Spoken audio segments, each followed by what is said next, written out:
Hello, everyone. Welcome in to another episode of the Payne and Drain Show following another Lions win, getting back in the win column, completing the season sweep of the Chicago Bears. The Lions now 5-0 in the division.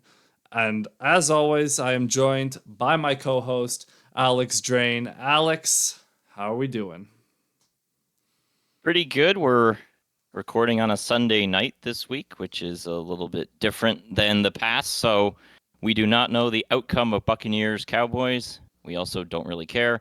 We don't know outcome of Packers Saints. We do care, but we know the outcome. Packers are going to win. So those things we won't be able to talk about, but a little bit fresher off the game today, and it was a good one. I was feeling uneasy at halftime despite a seemingly solid lead, and they only gave up 3 points the second half. So got it done.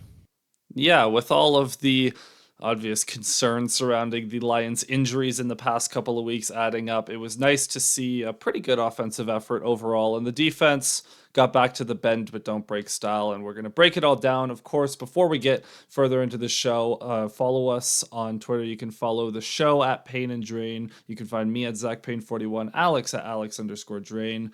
And as always, we like to start on the offensive side of the ball. And man, did Jared Goff ever beat the cold weather game allegations with just a very strong 3 touchdown, 300 passing yard day, including a couple of lasers. Although he did miss one on the opening drive that could have been a touchdown, and instead that drive stalls out. But aside from that, pretty, not perfect, but pretty good day from Goff. Yeah, I mean, is cold weather Goff dead now? I mean, it. We'll find out, I guess. I don't know. Yeah, don't want to declare anything deceased, but certainly a great game from him. 23 of 32, 336, 3 touchdowns, 10.5 yards per attempt, no turnovers. He did have one ball that was a little dicey on that screen to Laporta that the DB didn't come up with, but that was really one of the few mistakes he had in this game. His passer rating for the year is now up to 112.2, which is tied for 19th best all time in a single season. So we'll see if that can keep going up. But career year for him. Really a great game that exemplifies it all in total command of the offense. And not a whole lot negative to say. His weapons did a lot of work for him, but the ball to JMO, for example, was a perfect throw deep down the field, and it got him a touchdown. Yeah, so early in the game, I was on Twitter. I kind of got a little vocal about the fact that I was a little annoyed Goff underthrew St. Brown on that first drive. That JMO touchdown completely makes up for it and then some. That is on the short list for Goff's best throw of the season. It was probably a good 55, 60 yards in the air on a rope to a streaking Jamison Williams who just gets over top of the safety, 82 yards to the house. I mean, that's Jamison Williams' longest touchdown of his career.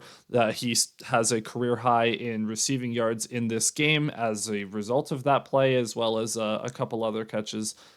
That in a vacuum, though, just like how impactful is it when Jamison Williams is able to just turn a drive on its head with that kind of explosiveness? Yeah, it's the weapon he was drafted to do. We've certainly seen it over his career, but now a couple weeks in a row he's gotten open over the top. It didn't cash in against the Bills with the drop, and it wouldn't have mattered anyway with the penalty. But this one counts, and this was a really big play. I think it got it up to 20-0. I think was the score at the time of that touchdown. I believe so. Really Yeah. kind of blew the game open.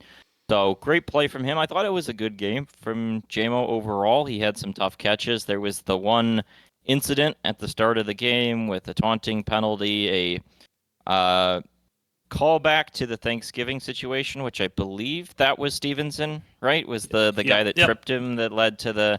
And obviously at the time we discussed that, we didn't bring up the trip.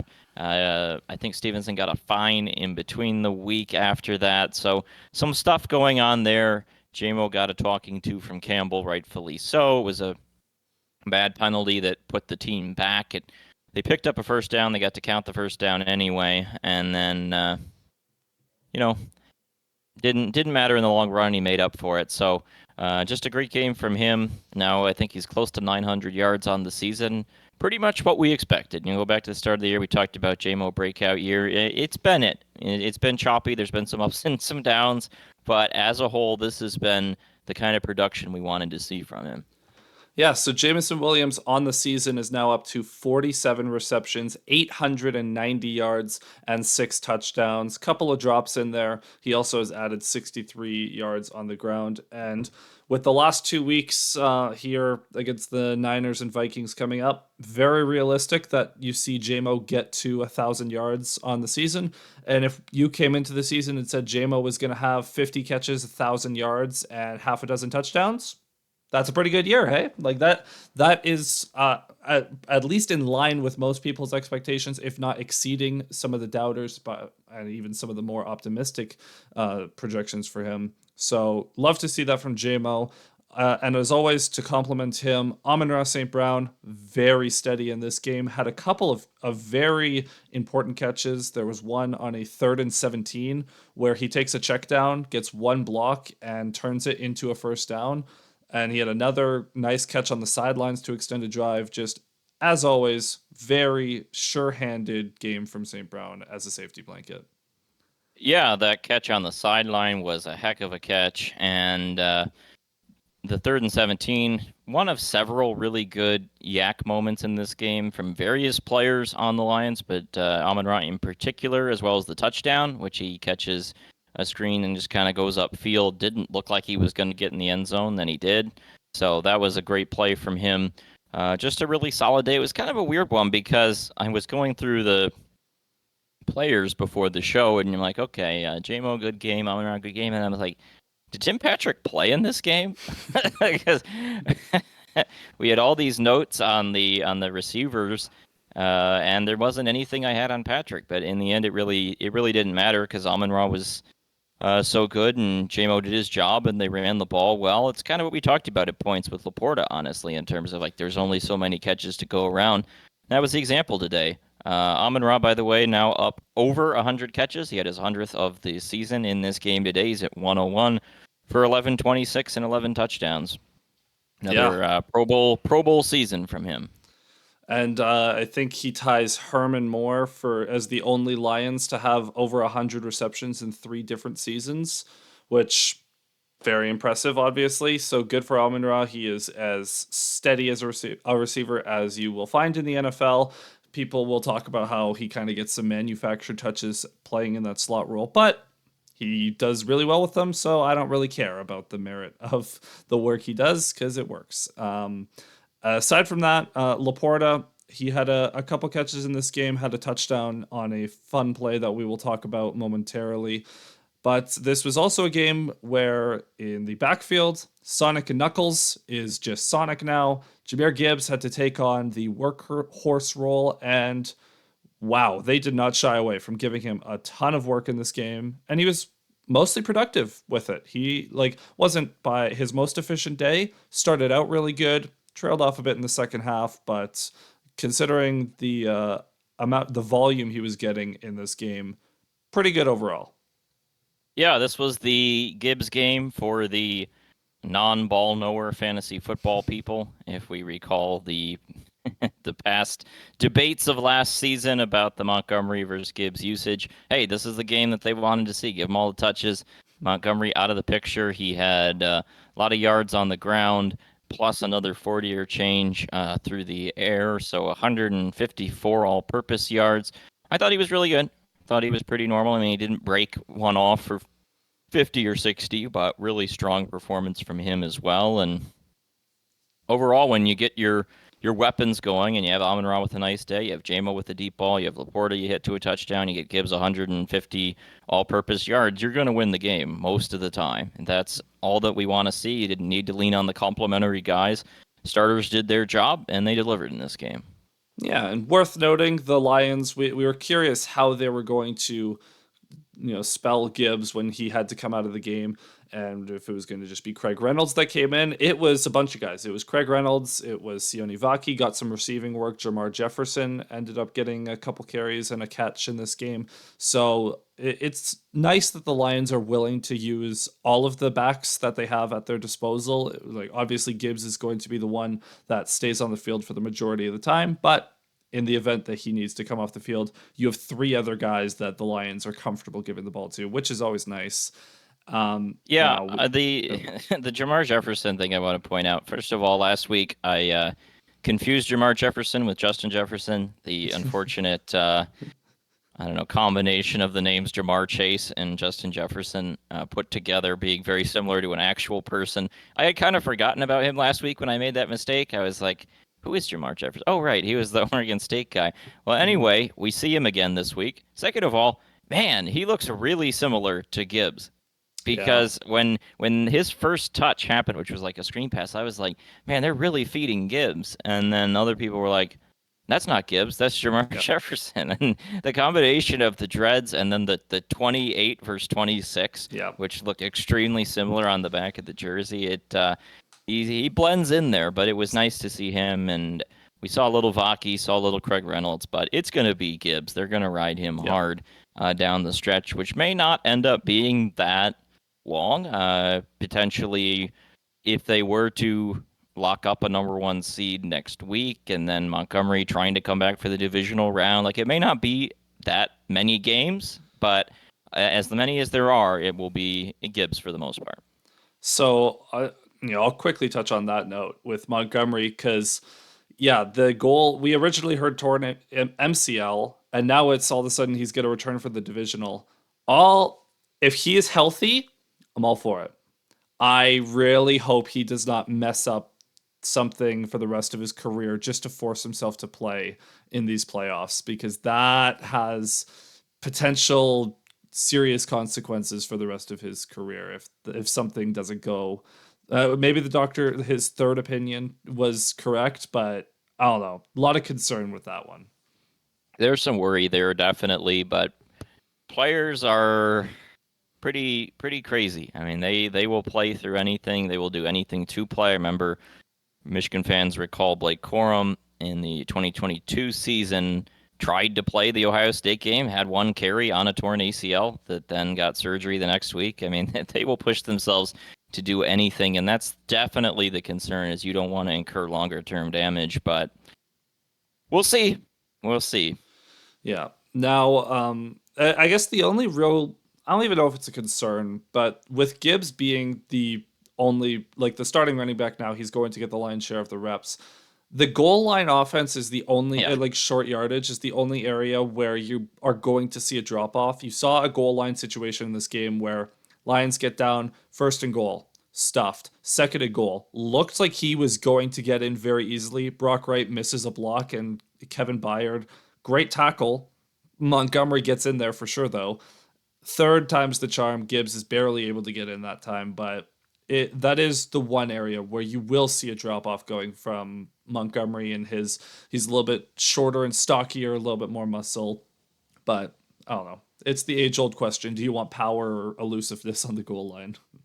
Yeah, it kind of looked like on that second down carry that Gibbs had the opportunity to cut out a little bit, that there was a little more room if he just tried to surge that direction, but he focused on going just north-south and lowering the shoulder, tried to do a Montgomery impression, but didn't work. In the end, they get on the third time.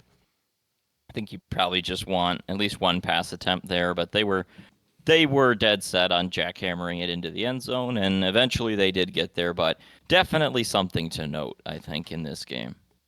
Yeah, and the last note on the offense that we've kind of been stalling talking about, the Lions are known for their trick plays.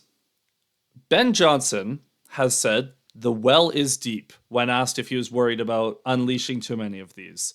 And we got another example of just how much of a sicko Ben Johnson is because the Detroit Lions just ran a successful trick play in which Jared Goff and Jahmyr Gibbs off the snap intentionally, Gibbs falls down intentionally, and Jared Goff makes it look like he's falling down and fumbles the football.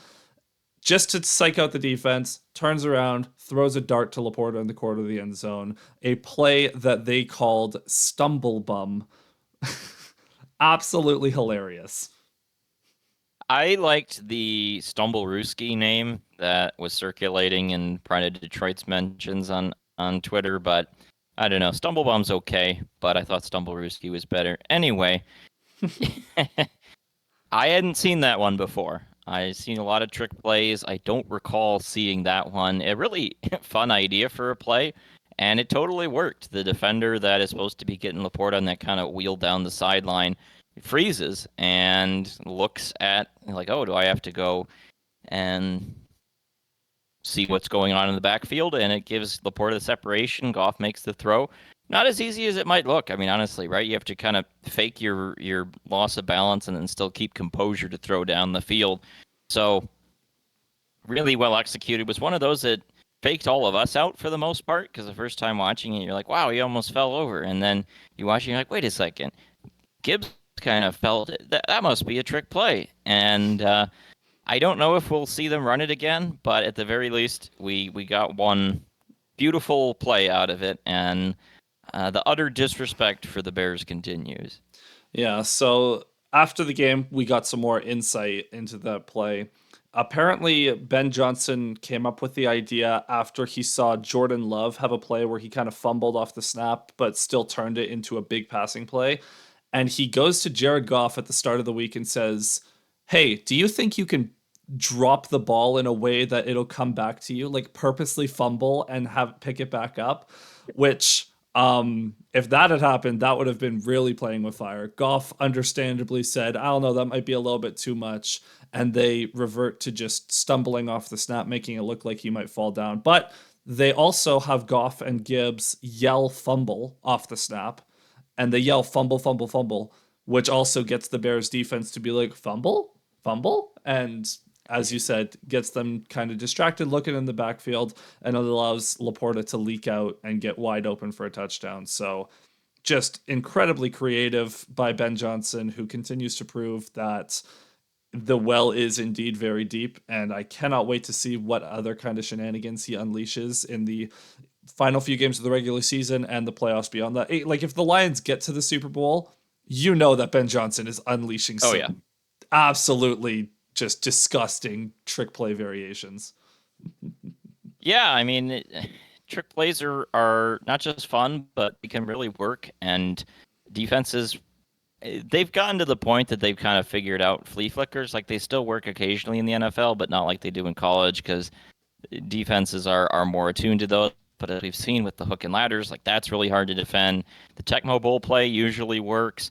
And stuff like this, where you're introducing havoc that the defense can't really prepare for, but you know it's not genuine havoc. You're prepared for it. They're all different ways to get yourself opportunities and advantages in the course of the game that the defense is not ready for. And as long as you practice them and coach them up, then I say go for it. It's worked a lot so far, and it hopefully will continue to work. I have a few notes here on offense to bring up before we shift segments. They ran a JMO reverse in this game that was nearly a disaster. Yeah, Jameer Gibbs, look, I think the running back in that situation has to have some awareness to be like, it's going to take a lot of effort to like shuffle sideways and throw the ball around two people. He has to have the autonomy to just take it himself there, I think. Yeah, that was a really risky pitch, and it ends up getting some yardage on that play, but watching it develop is like, oh boy. So that's something I noted. I thought, and this is kind of game theory, but the play calling late was a little strange. They run the ball. It's like 6 minutes to go. Bears start using timeouts. They use their first timeout.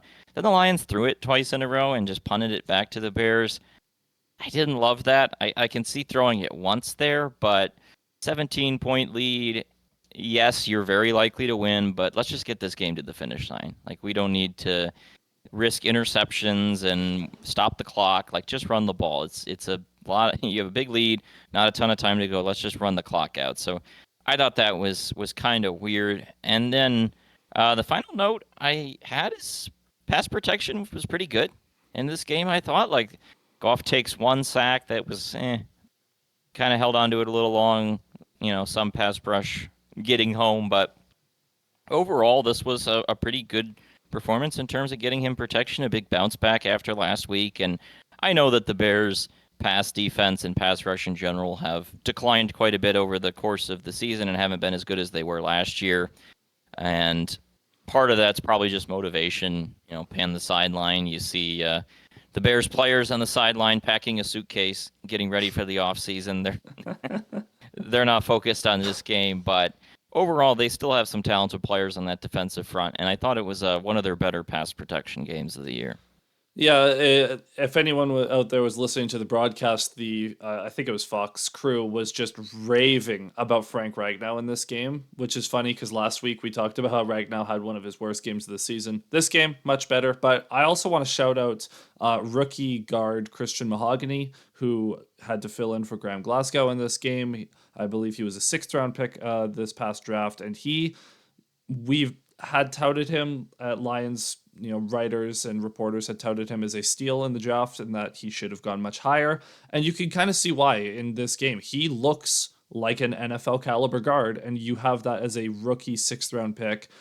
Ideally, he will develop into a full time starter, perhaps in the near future, as Kevin Zeitler is only on a 1 year deal. But he had some good push in the run game. Obviously, didn't give up much in the pass game because Goff was relatively clean. So good for him. Good to see that.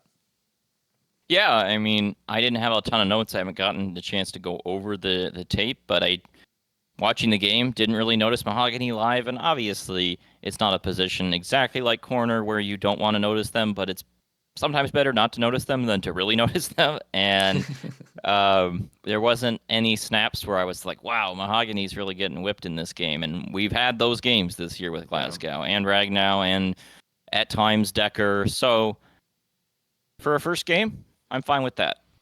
Yeah, Clean, didn't really notice anything. Get the win, move on. exactly. And final note, the Lions, with their efforts today, crossed the 475 point mark, which is the most points that they have ever scored in a single season in franchise history. They are up to 493, I believe, now, which, yeah, that's pretty good. They're going to score over 500 points this season, which is outright incredible. And they also set a franchise record for most touchdowns in a season as well. So very good for the Oh, offense. that reminds me. We have one other note on the JMO deep ball. It was their longest passing play since Mhm. 2013, I believe. This was an 82-yard touchdown. Yeah. The 2013, do you recall this play? It wouldn't have been Calvin against the Cowboys, would it? Yes, it was. It's that 86 That yard. That's slant. not that's not a Yeah. touchdown. That's not a touchdown. He gets chased down and goes out of bounds at like the 4 yard line in one of the crazier plays that you can see. But when they said that, longest since 86-yard Calvin Johnson, I was like, I remember that play. I remember that play and Yeah. pulled it up. So, shout out the Lions, sickos like us that can recall that. Yeah. Calvin, one stiff arm and just took off. And then the best part is it took them 4 tries from the 3 yard line to get into the end zone after that. So, yeah. That's the Scott Linehan Lions for you. Exactly. So now turning over to the defense, to start with, they actually got some reinforcements in this game. Efatu Melifonwu. Hey, forgot about you. He returns in this game, which caused the Lions to deploy their secondary a little bit differently in this game. Melifonwu would alternate between dropping in at strong safety versus filling in as a kind of dime linebacker substitute.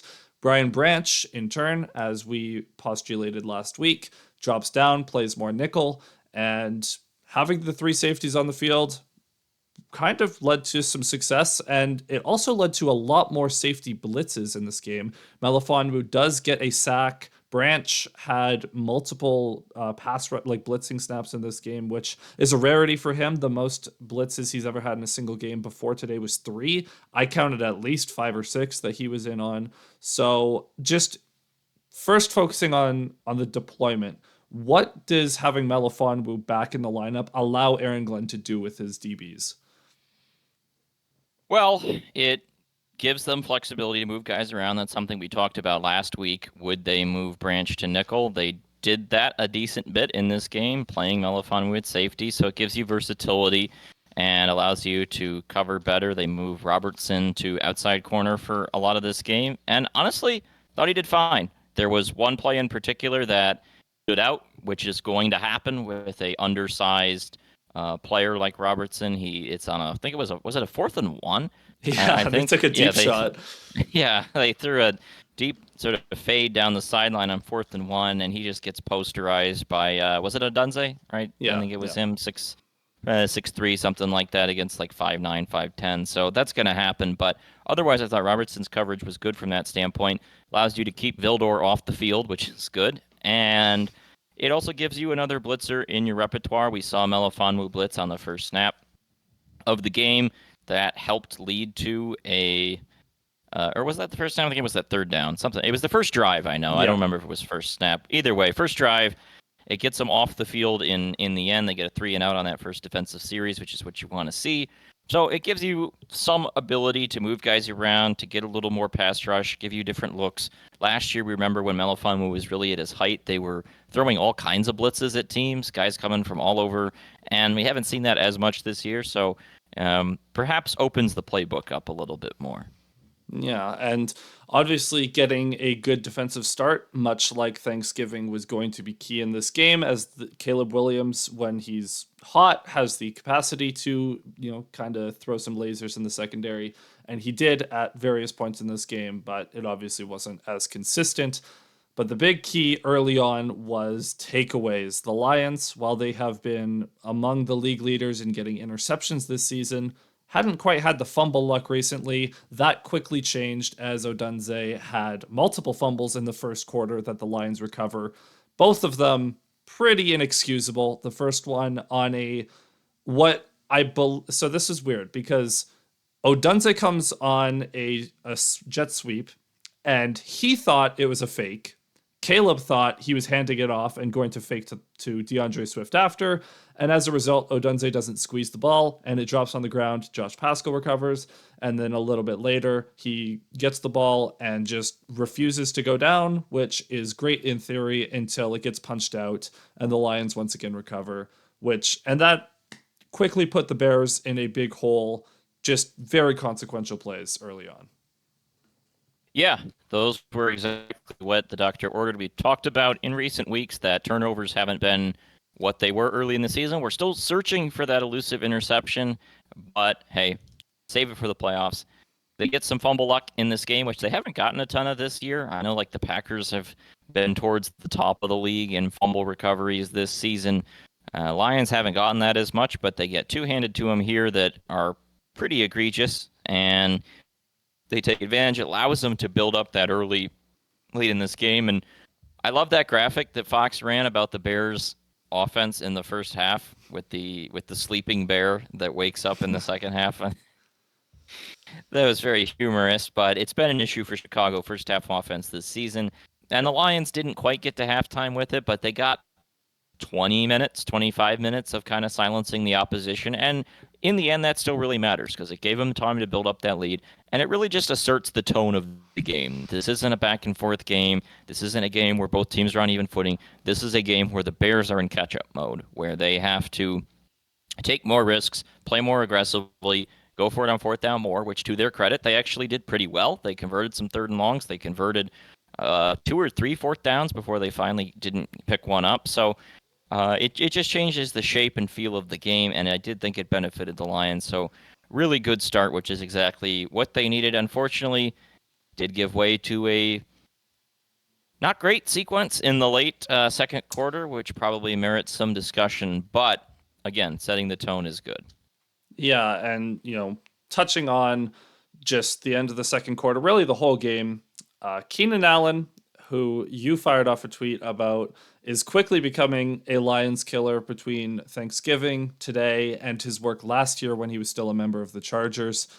Very, very frustrating player to play against. He gave Brian Branch trouble all day. And at the end of the half, he beats Terrion Arnold on They called it a double move. I'm gonna have to go back and watch the L22 of that because in real time and even on the replay, it kind of just looked like Arnold bit on something that wasn't there, and as a result, Melifonwu can't get over in time to give him help, and Allen is able to give the Bears a big touchdown at the end of the half, which theoretically could have kept them in the game. It didn't, but at the time, it was a little worrying. It just felt bad because you score that Amon-Ra touchdown. You're like, okay, we have a really commanding lead. We're getting the ball out of halftime. All we got to do is get this final 50 seconds. If you give up a long field goal, okay. But you couldn't have that happen. I mean, a couple plays and all of a sudden it's in your end zone. Just a really rough sequence of events there. And that touchdown, I don't know about you, but it seemed like Melifonwu was running really slowly on that play. Like he got dusted, was late getting over there, and then once Yeah. the catch was made, the separation was real fast, and guy's gone for a touchdown. So not great, but if you kind of cut out that little period of time there in the late second quarter where they give up a couple touchdowns, as a whole, I thought it was a fine defensive game. Like they have their issues, they continue to be exploited in the linebacker coverage. I thought the Bears early on in this game, especially, but even later on, they score a touchdown on that play action at the goal line, just toss it to the tight end, and Ezekiel Turner is not picking that up. But early on in this game, they used those quick passes just to target linebackers, nerf any potential pass rush. Thought they did that well. But some of the stuff the Bears picked up was kind of hat tip to them. Like Branch had good coverage on several plays that were pitches and catches. Allen has that one just great catch down the sideline with like almost one-handed. So sometimes you just gotta. Sometimes your opponent plays well, sometimes they don't play well. I thought it was kind of up and down for the Bears. They made plays at certain moments, but the Lions defense also did get helped out by the periods where the Bears did not play well, which was putting the ball on the ground twice, and penalties. Penalties were a big story in this game. They had an early drive that gets killed by a holding. They just kept having false starts and just dumb stuff that would set them back. And it was enough long fields that the Lions were able to compensate for the times where the Bears just made hat tip plays. And as a whole, again, hold them to 17 points. You did enough. Yeah. And speaking of up and down performances, Terrion Arnold, who we just mentioned a second ago, he ends up later in the game having one of his better reps of the season where he actually turns his head around, makes a play on the ball, gets a PBU on a little fade to the end zone. Love to see that. And throughout the game, he got beat a couple of times, but there was nothing egregious aside from that weird one at the end of the half. So good to see him showing flashes, obviously, because he is going to be very key down the stretch. But yeah, as you mentioned, Ezekiel Turner, he is this year's version of Kindle Wilder, where it's just the one guy that is forced to play starting and meaningful snaps and just doesn't have it. Like, respectfully to him, you need some other linebackers back. I don't know. I know Anzalone is supposed to come back for the playoffs. Don't know if we're going to get any help. Maybe Jalen Reeves-Maben. Just some guys that have been around the block a little bit more and can snuff out some of the things that the misdirection that the Bears were throwing all game that really gave him troubles. Yeah, that's where the Rodriguez injury is a really underratedly big one because, like Anzalone, okay, but Rodriguez was playing really well. And again, it's kind of an injury situation like in hockey where you miss a guy, right? And then all of a sudden that forces everyone else to move up the depth chart. And all of a sudden your second line center is your first line center and your third line center is your second line center. And same story here with Rodriguez. Then you have Turner in more of like a rotational role where he's pitching in a few snaps. But scratching him out too. Now all of a sudden it's just placing a lot of stress on guys who really aren't NFL players, and other teams are going to notice that. They're going to scheme around it. They're going to exploit it. And it's been happening. And again, as a whole in this game, I thought Odunze, despite the two fumbles, had some nice plays. Like the Bears have talent. They're fighting themselves the whole time. They're fighting to some degree their youth with Caleb Williams. But they do have talent, and they do make plays from time to time. And they moved the ball quite a bit. They got a nice yards per play clip, although there was some score effects in there later on. But again, the start of the game matters. The Lions started well. They were able to play from ahead, and that allowed it to be a fairly comfortable win. Yeah, and look, the Caleb, for what it's worth, he has the rookie record for most pass attempts without an interception going right now. He's been very safe with the football, perhaps a little too safe at times, very risk averse, which is kind of contrary to what a lot of people expected from him coming out of USC. There, he garnered a reputation as someone who would get caught playing hero ball a little too much. It's been more with the sacks that he's been caught, but he hasn't really ever had issues, at least in the last several weeks, of forcing balls that he shouldn't and getting picked off as a result. It's just a interesting rookie season for him overall. Yeah, I think it's good to not throw interceptions. That's generally a good rule of football. They're highly correlated with not winning the game, even more so than fumbles, which are pretty randomly distributed.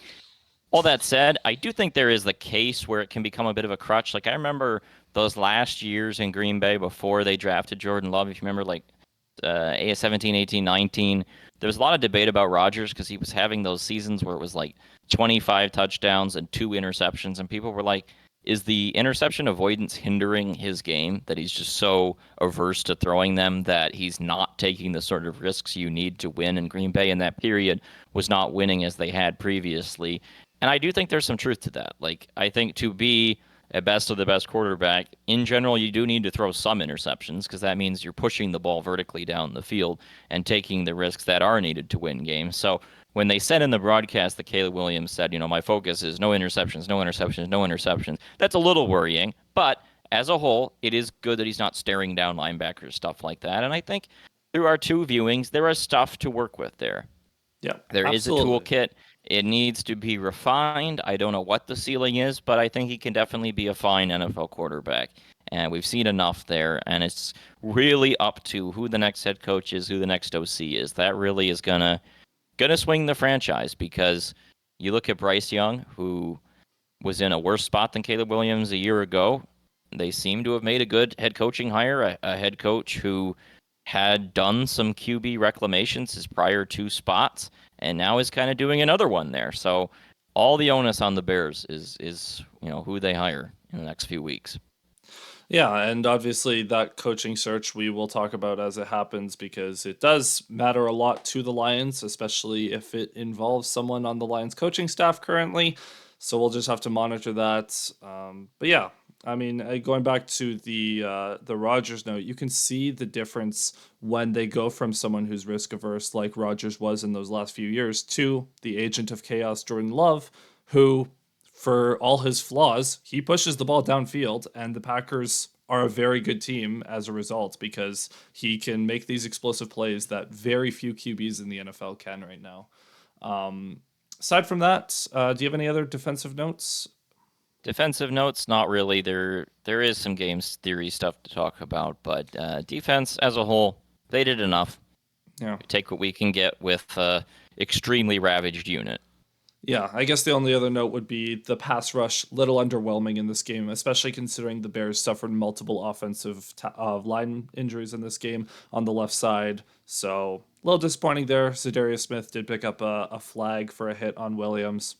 Oh well, happens. Bad week. Move on. Now, quickly, special teams. Jake Bates, he hits the short field goals, and then they make him try a 65-yarder at the end of the half, which actually he almost makes. Credit to him in the Windy City. So that would have been fun to see. But the false start on a 60-yarder, that can't happen. That just can't happen. That was a weird play. I don't know if you have any takes on that one because it didn't seem like they were fully set. And they said that Hatton was like fiddling with the ball or something and the Bears, but like there were certain players on the line that were, I think, still standing up at that point. Like they were about to get into their set. But I didn't think you could get a false start before everyone was fully set. But weird play. And again, you don't get a lot of those on the long snappers, so just a bit of an odd one. And it was a crucial penalty, change 60 into 65. Bates has a big leg, but 65 outdoors is kind of too much to ask. 60 he would have had a shot at, so that was disappointing. Outside of that, on special teams, they had more short kickoffs early in this game than I think they've done like almost all of this year. They've generally preferred for the touchbacks, so I thought that was an interesting note. Not sure if Dave Phipps saw something in Chicago's return unit where they felt like, hey, we can exploit this and pin them, and they did. They covered those well, so something to note there. Tom Kennedy returned a punt, and Sione Vaki returned a kickoff. So those are a couple other interesting notes that I had on special teams. Yeah, Kennedy is seems like he's going to be the punt returner as long as Raymond is out going forward because Maurice Alexander, they just didn't like what they saw from him, and I think the stability that Kennedy brings probably suits what the Lions want a little bit better, just given the fact that the offense, you are relatively confident the offense will put up 30 points on a bad day, so just make sure you have the ball, don't risk fumbles, all of that. And then, yeah, it was both Vaki and Reynolds were the two kick returners throughout this game. So, I don't know, interesting way to get your running backs involved. Aside from that, what do you got for game theory? Well, they go for it, or they have fourth down decisions of note on three different occasions in this game. 4th and 3 at the Chicago 12 on their first drive of the game. They choose to kick this one, which was a interesting decision. How do you feel about this one? Early in the game, I don't have as much of a problem with it. You know, it's the first drive. You just stopped the other team. You feel good about your chances against the Bears, anyways. So, just get an early lead, and then what ends up happening, you get the ball back. You can get a touchdown to go up two scores. So, I don't hate it. I would have disliked it probably more. Well, the reality is, if the Bears had come out and scored on their opening drive, the Lions would have gone for it. But they didn't get the early lead. Yeah, I think that was the right call. I generally am aggressive in these situations, but I did feel like after that previous game against Chicago, where, yes, part of the problem was red zone field goals, and this was a red zone field goal.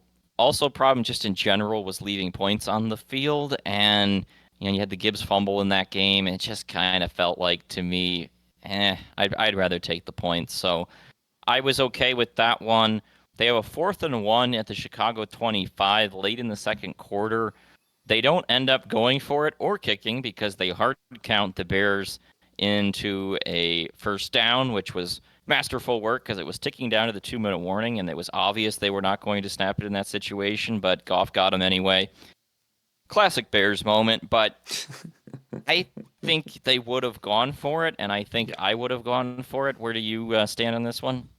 Same thing, yeah. If the Bears don't jump, you come out of the 2-minute warning and you just sneak it or run straight up the middle, pick up the yard, and keep going.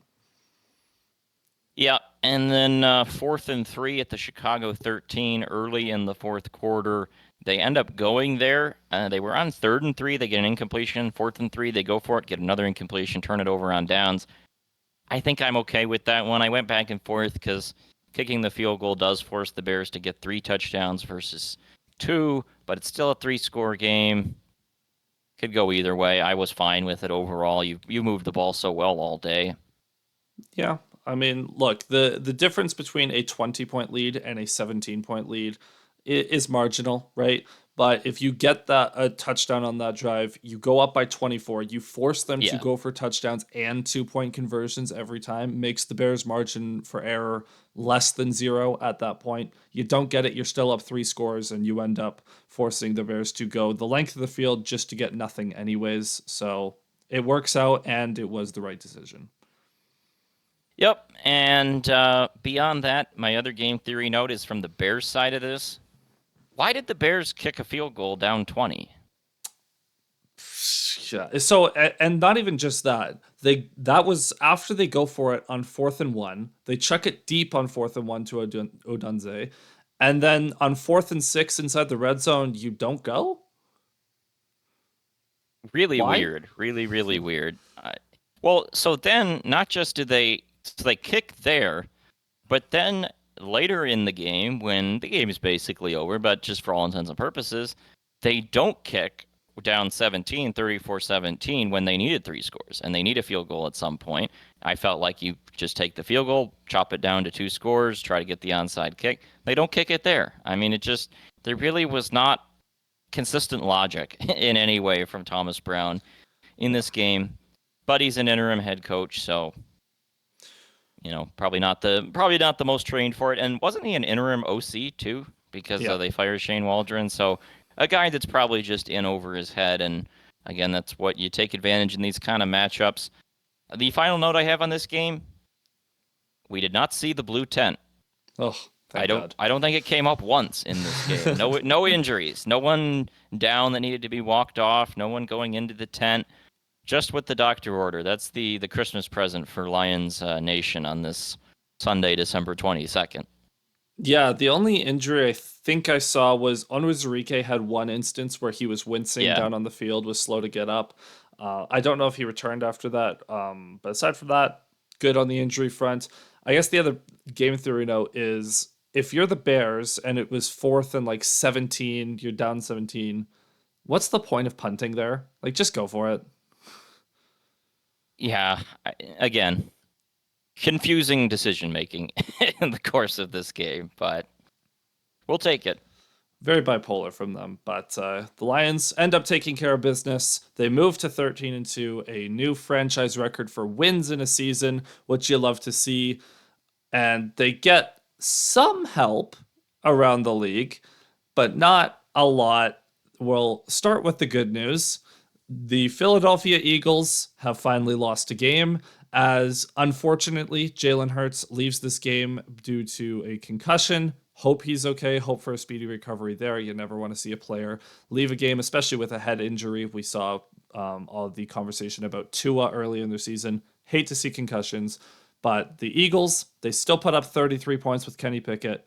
But the Washington Commanders, despite 5 turnovers in the game, manage another last second miracle win. And this team is just so weird. It makes no sense, but I'm very grateful for them today. This one was a doozy. I didn't see the game in full because we were watching our game during that period. Is flipping over to Red Zone in the breaks in between, and then saw extended highlights after the fact. A lot going on in this game. First of all, coming away pretty down on the Commanders' defense. I mean, they really did not get many stops in this one. Hurts leaves the game. Kenny Pickett comes in. You're expecting, okay, let's tee off. They immediately give up a 70-yard touchdown run to Saquon. Like, what are we doing? How are you giving up touchdown runs to Saquon with Kenny Pickett in? And then they're just not covering a lot of receivers. Plenty of open guys for Pickett to take advantage of. And it found them deep in a hole in this game. They were down 14-0. Then the Saquon touchdown run makes it 21-7. They're down 27-14 in the third quarter. It looked pretty grim at that point.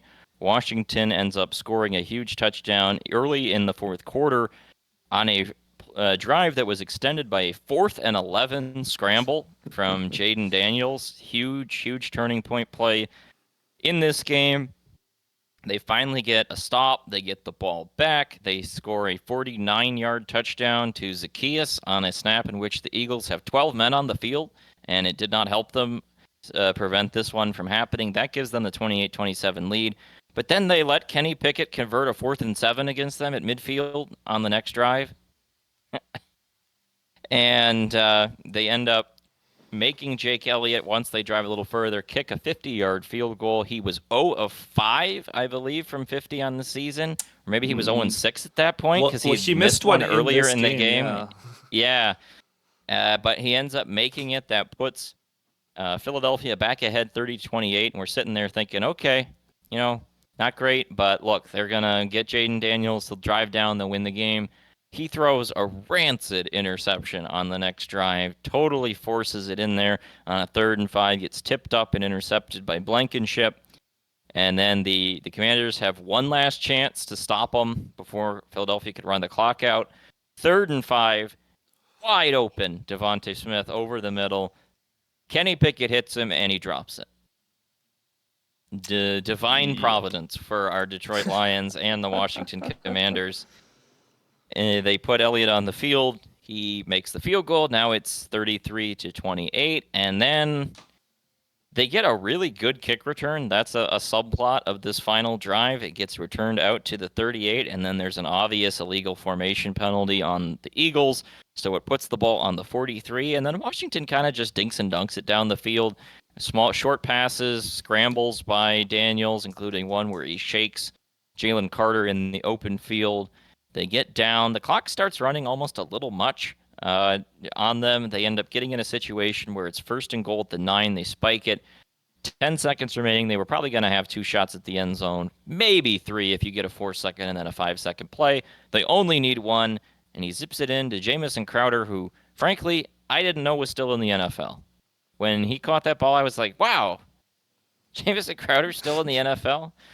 But he had the biggest catch of the season, puts the Commanders up. They get the 2-pointer just for added measure, and they win 36-33. What a game.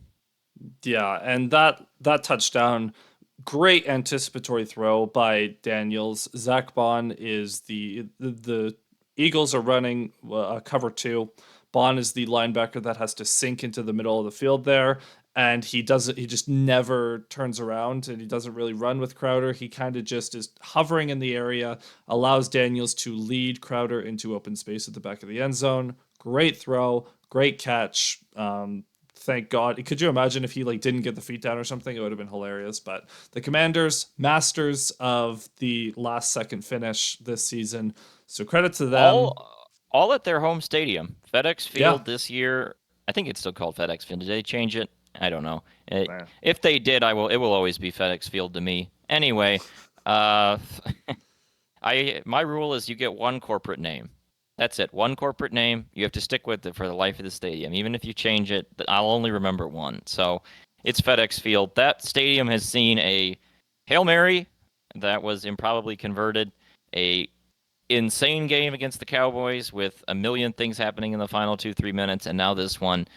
Everything has been happening in Landover, Maryland this year. And you know what? I have a lot of questions about the Commanders' validity as a playoff team. Not in the sense that are they good enough to be in the playoffs, but how good of a playoff team? Can they win a playoff game or not? I would be petrified if you're in a 1-score game with the Commanders and Jaden Daniels gets the ball with less than 2 minutes to go. Even if you defend perfectly, I'm still petrified because some weird magical BS could happen. So they'll be at least a fun team to watch in the playoffs. Speaking of magical BS, the bad news of the day: the Minnesota Vikings never go away. The Seattle Seahawks completely blow the end of that game. There was a so the Seahawks take the lead 24-20, and then the Vikings, they work their way to about the Seahawks 40. Seattle then gets a sack, or sorry, they have a dropped interception. The next play, a sack that is negated by a face mask penalty because Byron Murphy, sacks Darnold by the face. And the very next play, a deep shot to Justin Jefferson for a touchdown. A lot of people were complaining about a potential missed holding on the tackle. It's a little known quirk of the rulebook that if an edge defender does a rip technique that makes it look like a hold, the refs don't call it because I can find the specific rule in the rulebook. I think Brett Coleman tweeted it out. But please cover Justin Jefferson for the love of God. This game, I have a lot of things to say about it. Thing number one to say, Geno Smith moving up my hate rankings among quarterbacks because, first of all, every time we see him, he plays the game of his life. Unreal. Every time we need him to do anything, he is a pumpkin. This is just an extremely frustrating performance watching him play in this game when you needed him the most to come through for you. Late in the game, couldn't do it. Nothing good to say about the Seahawks. Second of all, on the topic of that face mask sack, remember in week 4, ironically against the Seahawks, we learned that if you horse collar the quarterback in the pocket, it's completely legal. So why can you horse collar the quarterback but not face mask him? I guess the face mask is considered a more dangerous play or something. I mean, I, okay. I I don't mean, know. a horse collar can break the guy's legs like it did, Yeah, I don't TO back know. in the day. So I don't, I I don't don't really know. get that internal logic at all. But that's just a weird quirk I've found. Anyway, um, there was just too many mistakes from Seattle. Like I haven't watched a ton of Seahawks games this year outside of our game against them, but just too sloppy, too undisciplined. How many pre-snap penalties did they have in this game? I mean, they had, I think, 80 yards in penalties. They're the About as number many as four the team. Bears. Yeah, they're the number four team in penalty yardage per game this season, and it just was such an issue in this game, including a devastating one on a touchdown earlier in the game. People will focus on the face mask, but I believe it was the Vikings. Yes, it was their second touchdown, 3rd and 8 at the Seattle 19. They sack Sam Darnold, and it gets overturned because a cornerback lined up in a neutral zone. A completely unrelated nonsense penalty that is nothing more than just a mistake, just a sloppy lack of attention to detail mistake. And it cost them 4 points because the very next play, they give up a touchdown, of course, to Justin Jefferson. Then it happens again with the face mask at the end of the game. And then on their final drive, they false start on the first play, backing him up. I mean, it just. I think Mike McDonald's a smart guy. I hope he does well with the Seahawks, but hasn't impressed me too much this year. Their defense isn't where it needs to be, but obviously they're going to add talent in the draft. We'll see how they can do, but that's got to get cleaned up because we've seen this before. We saw this with Arizona a few weeks ago, right? We said you can't beat the Vikings kicking short field goals. You can't beat good teams letting them off the hook. This is another version of that. You can't beat really good teams shooting yourself in the foot every single drive and making high leverage mistakes, handing the other team 80 yards in penalties. You're just not going to. And the Seahawks didn't. And as a result, their playoff hopes are now in pretty grave danger. Yeah, and that is because the Rams take care of business against the Jets, who are still Well, that's awful. that's a relative term. That was not a good game, but they did win it. They did win it. Look, the only play I really saw from this game was if it was a Jets 4th and 3 or 4 or something in the red zone, and Garrett Wilson wide open for about a 5 yard gain right at the sticks.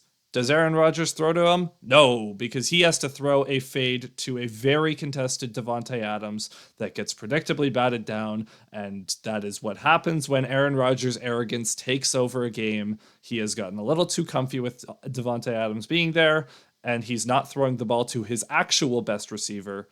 It's everything's bad for the Jets, but hey, good for the Rams. They win. They look like they are going to win that division, barring a collapse at the end of the season here. And yeah, I don't know. And as a result, the 49ers and Cowboys were officially eliminated with the results of the Commanders and Rams games. So that's another note. Insert the Hitler dead memes as a result of that.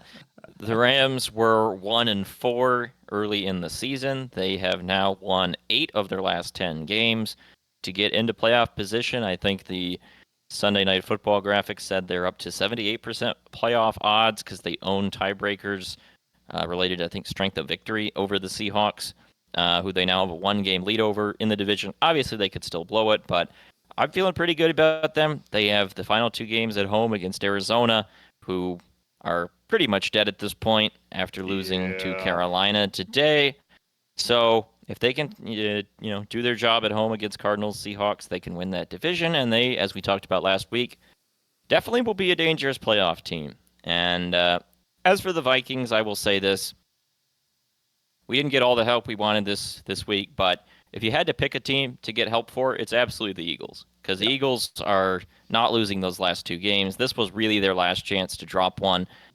Vikings, on the other hand, host the Packers next week in an extremely interesting game that we will be watching. As lifelong Packer fans, we are really on the edge of our seats for that one. But hopefully, the Cheeseheads can come through for us like they normally do. Yeah, and you know what? In we usually at the end of the show we just previewed the Lions' next game. Let's spend a quick minute here. Packers Vikings. What do the Packers need to do to avenge their early season loss to Minnesota and basically help the Lions clinch the division and potentially the 1 seed. Well, quote Caleb Williams, don't throw interceptions. Don't throw interceptions, because that was the issue in that first game. Jordan Love had the early season, everything is happening. Stat line 32 of 54, 389, 4 touchdowns, 3 interceptions. They got buried early in that game, and that was a hole they couldn't dig out of. It was notable that that was Love's first game back. He had missed those 2 prior games. I don't know if he was really at 100%, so this should be a little different. But here were the first 5 drives that the Packers had in that game. Missed field goal, interception, missed field goal, interception, turnover on downs. By the time the turnover on downs happened, they were down 28-0 in the game. And they end up losing by 2, and those missed field goals, really could have used them at the end of the game. Great effort to make it a game at the end there, but yeah, can't have that. So Jordan Love, he same as last year, he has been tearing it up down the stretch. We'll see if that continues. Well, when does Toyotathon end? Hopefully not before the next game, because we need Love to deliver. Let's find out. Hold on. Toyotathon. When does it? Oh no, that's start. When? It's not. Hold on. When does it end? Because that is the stats are hilarious. It goes through to January 2nd. We're good. Okay, we're good. Yeah. That's. We need Toyotathon Jordan Love to come through in this game. And look, we talk about the Vikings and their defense. You look at the box score in this game, and certainly some of it was score effects, but the Packers were able to move the ball on them. They had 465 yards, 74 plays, 6.3 yards per play. Even those early drives where they were turning it over. I mean, 51 yards on their first drive, 39 yards second drive, 36 yards on the turnover on downs. They were able to get some hay in this game, and their defense started to clamp up on the Vikings later on once they got their footing. I actually like the Packers' odds in this game. I think the other thing that is good news for me, if you're cheering for Packers to win, is you just have that thing in the NFL where it's really hard to cobble together really long win streaks. And that was what I kept saying on this show about why the Eagles were going to drop one of these final games, is that they were going to have to win 13 in a row to finish 15-2. It just doesn't really happen in the NFL. They don't have the Taylor Swift magic. If you don't have it, then you're just probably not gonna. And the Vikings are currently riding a 8-game win streak. It kind of feels like they're due to drop one. So I feel okay about that game, but we'll see.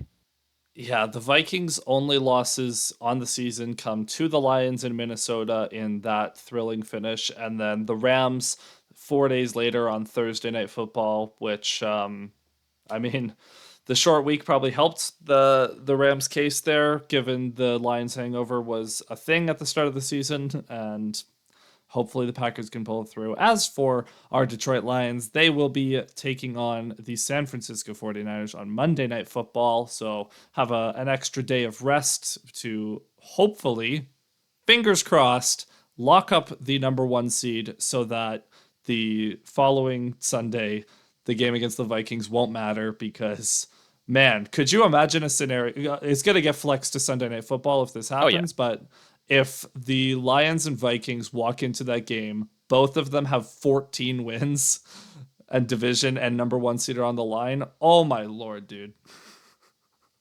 That would be quite something. I want to first, before we go fully on the Niners, we'll get a couple final notes in here. Did you see that interception that Penix threw right into the hands of Pitts that then got... Hey, he's a rookie. He's got to learn never to throw to Kyle Pitts. That was very funny. Comical. We have to quickly discuss the free kick, fair catch on the Thursday night game. If you were watching that, the first successful one in the NFL since 1976, the first attempt of any kind since 2019, only the second time this decade. That was really cool for anybody that's really big into the rules. The broadcasters were all in on it. As soon as the penalty happened on the fair catch, they were like, fair catch kick, fair catch kick, fair catch kick.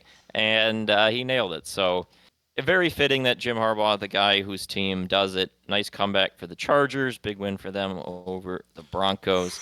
And then finally, really sucks about the Tank Dell situation. Oh, man. In the KC Houston game. Not good.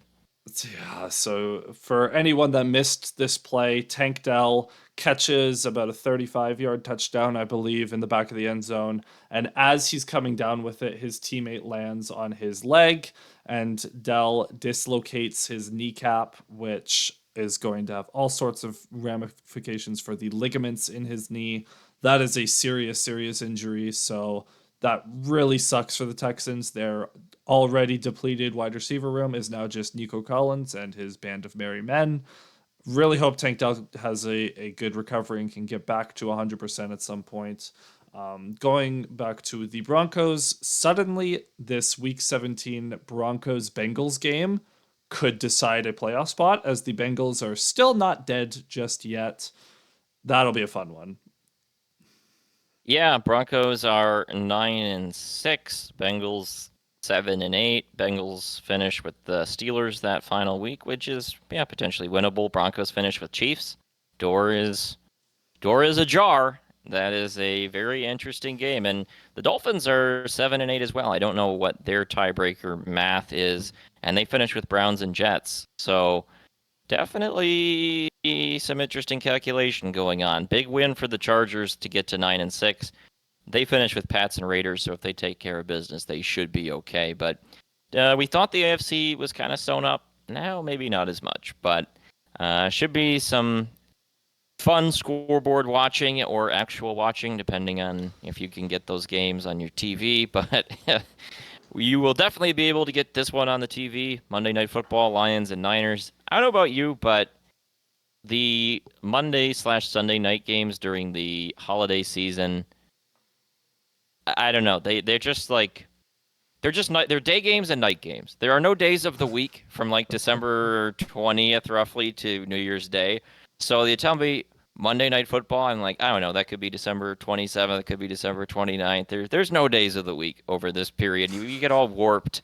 So only way I'll know is if Joe Buck and Troy Aikman indeed show up on the broadcast.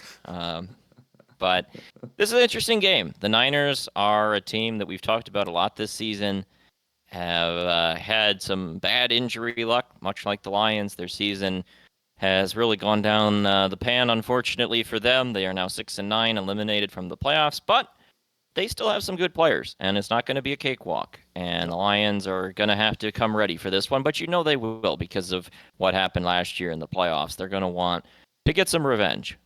Yeah, and if it wasn't for the NFC Championship game, if the Lions had lost in the divisional round last year, this game, all of the air would have been taken out of the sails for this one. What at the beginning of the season looked like a prime time NFC Championship potential matchup in Week 17. Now the Niners season is officially dead, but the revenge aspect for the Lions is still there, much like this season getting revenge on the Cowboys after a Week 17 wacky finish that the Lions should have won. You come into this game now trying to avenge the team that ended your season last year, as depending on the result of the Vikings Packers game, could be a way to punch your ticket to the number one seed. So it's going to be interesting. Now, the Lions are obviously going to be favored in this game. What scares you the most about this Niners team? If the Lions were going to lose, how do you think that would happen? Well, again, like I mentioned, they still have some really good players. George Kittle is still really good, and that matchup with linebackers is going to be very problematic. That's going to be something that I think they need to scheme around. Melifonwu, please. Yeah, well, and they still have Juwan Jennings, who I think's been a breakout player this year. I've been really impressed by him. Ricky Pearsall is their rookie, so it's not quite the usual situation because Ayuk's out, but Deebo Samuel's still around. They still have good players, and there are injuries, but if the Niners win, it'll probably be because they take advantage of a depleted Lions defense. They put up some points. Their defense gets a few stops. I mean, I think it could be a pretty close game, and again, will not be easy. Weather is not a major concern. I was looking at the 10-day forecast for Santa Clara. Looks like probably low 50s, high 40s in Fahrenheit. You can do a Celsius conversion. Can't make me learn that. Um, so not really cold unless you're a soft southerner, but our tested Lions will not be bothered after this game in Chicago. the injury report for the Bears. Bosa played today, but he's been banged up. He's been missing some practices. Doesn't seem like he's at 100%. They have the weird linebacker situation, which we talked about last week with Campbell, and then Dre Greenlaw got hurt today. He played, but then he had a calf injury, so some murkiness at their linebacker level. The biggest area for the Lions to exploit is the running back situation, where I don't envision, even with the Lee McNeil injury, there being a potent Niners run game in this one, because Christian McCaffrey out for the year. Mason is going to miss this game on IR. Garendo, who I don't think is a real player anyway, missed today's game. So some guy named Taylor was their running back, and they just didn't even really bother at that point.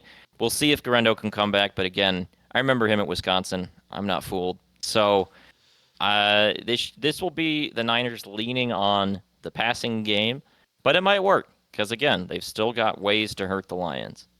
Yep. And look, for the running back situation, Isaac Grendo is such a weird player because he has the exact ideal body type for a running back. He's like 230, he's over 6 feet, and he runs like a 4.4. He's like very fast. He has showed when in the limited action that he has some chops as a receiver, and it just for some reason I'm guessing it's just ball carrier vision and a lack of ability to read his blocks develop. Just not the best runner in the world. So even if he plays, you expect the Lions to be able to contain him. Patrick Taylor, I'm not sure if he's a real person or not. So aside from the fact that he was in my fantasy lineup today, that's the only evidence I have. um, my choices in my fantasy football playoffs, because I had CMC and I had Alvin Kamara, and so I had to choose between Patrick Taylor and Amir Abdullah today. I chose wrong. That is definitely something. The late season injury is always a big question for fantasy playoffs. The other thing I had to say about this game, I mean, it's the same story as it's been the last few weeks, right? Lions offense is going to have to set the tone, going to have to possess the ball and really structure the game around them. And getting pressure is going to be an important talking point. Trent Williams has missed a number of games. I don't know if he'll play in this one. I mean, I don't really know what the point of rushing a 37-year-old left tackle back for a lost season is. I would just rest him for next season personally if I'm the Niners, but we'll see what happens. Purdy hasn't impressed me, honestly, the last few weeks. They had a bad game all around against the Rams the previous week, and watching today, I mean, he made some plays, but he had a pretty bad interception late in that game. I think you can coax some mistakes out of him. Maybe a bold prediction is they do end the interception drought in this game, but if you get some pressure, I think the San Francisco offense can be manageable if your defense or if your offense does its job, scores enough points. I think the Lions will win, but I think it'll be pretty close, and hopefully it will be for the number 1 seed. Well, and speaking of that, as the Buccaneers and Cowboys game has gone to halftime as we're recording this, the the Sunday Night Football Analytics just put their probabilities for the NFC number 1 seed. The Lions entering today were at 48%. They are now sitting at 70% to get the 1 seed. So go Packers, regrettably. Well, go Packers. And and that's the weird thing about this game, right? In that it simultaneously could mean everything and also nothing, in that if the Vikings lose, then all of a sudden it's a gigantic game because you win it, then you get to rest against the Vikings and get a couple you get weeks 2 bye to rest. weeks if you get 2 bye weeks, you get it all sewn up, and you secure that very important home field advantage, which could be massive in marginal games. You want that on your side. So from that perspective, the Niners game could be huge. At the same time, if you don't win it, it also doesn't really mean anything, in that you can lose it and still win the next week and still get the number 1 seed, still win the division, all that for you. So I guess in that way, it's a low risk, high reward kind of game. If you win it, it has the potential to end your regular season in style and be everything you want. And if you lose it, it's not the end of the world because you'll still get one more crack at it at home the next week. So odd stakes, but let's hope that they do get it done. And we'll say for the first time in the Super Bowl era that the Lions would have the number 1 seed in the NFC playoffs. Yep, the Lions are a win and a Vikings loss away from the number one seed. So, however that happens, the Lions would get the one seed in that scenario. The only scenario for the Eagles to get it at this point is if the Lions lose out and the Vikings lose to the Packers, and then the Eagles win out. If the Vikings win out, they will get the one seed. It's yeah, a lot on the line Sunday, and as you said, potentially nothing for the Lions, but potentially everything at the same time. So, gonna be exciting, gonna be interesting. Aside from that, do you have any other concluding thoughts? Uh, no, not really. I mean, this is an official holiday season. It's just again pretty remarkable how far we've come as a Lions fan base. You don't have to go that far back in time to remember 0-15 at Christmas or 2011 when they clinched playoffs on Christmas Eve against the Chargers, one of the happiest moments in Lions fandom of my lifetime before last season, basically. And we were just crying tears of joy at 10 wins and getting a wild card spot. and and the players were circling the field, high-fiving the fans after that game. And here we are at 13-2, and just like, well, another week in the books. And it's been quite a ride.